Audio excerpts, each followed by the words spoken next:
Hi everybody, Paul here again. If you're ever replacing a drive belt, whether it's on a vehicle or some kind of power equipment, and you can't quite get the new drive belt back on, I want to show you a little trick that requires no tools. So stay tuned. So this is my lawnmower, and I needed to replace this drive belt, which turns the 3 cutting blades. The old drive belt came off really easy, but no matter how hard I tried, I could not quite get the new drive belt back on.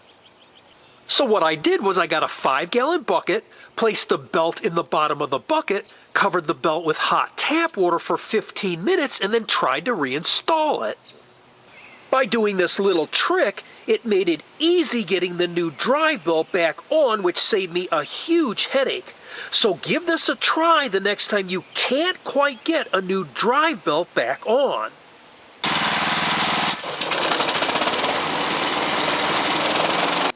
I hope you found this helpful. And if you like this video, please hit the like button below, share it with your friends, and please be sure to subscribe. God bless you and have a great day. Bye for now. Okay, Sparky, wave.